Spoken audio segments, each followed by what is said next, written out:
రవితేజ వచ్చారు, అబ్బాయి కథ రాసామన్నారు. అనగానే ఆయన విన్నారు. వినేసి సాయి గారు ఊళ్ళో వైజాగ్లో ఖాళీ తిరిగి ఆయన పిలిపించి హీరోగా పెట్టేయండి అన్నారు. సాయి గారు, రామశంకర్ గారు, జగన్ గారు బ్రదరు. అలా 1/4 అనే సినిమా రాసాం. పోకిరి అనే సినిమా 10 రోజుల్లో మొత్తం స్క్రిప్ట్ రాసాం. Pokiri film only 10 days. So ఆయన చాలా ఫాస్ట్గా కథ అల్లగలరు. అంటే డైలాగ్స్ అన్నీ 99% ఆయనే రాస్తారు.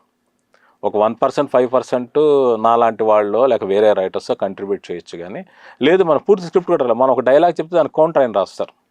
సో డైలాగ్స్లో ఆయన చాలా పర్ఫెక్ట్. ఆయనకు కావాల్సిన సపోర్ట్ స్క్రిప్ట్ సైడ్, అంటే స్టోరీ డెవలప్మెంట్ కావచ్చు, సీన్స్ కావచ్చు, లేక ఎపిసోడ్స్, లేక స్క్రీన్ ప్లే, ఇలాంటి వాటిలో ఆయనకి రైటర్స్ అవసరం.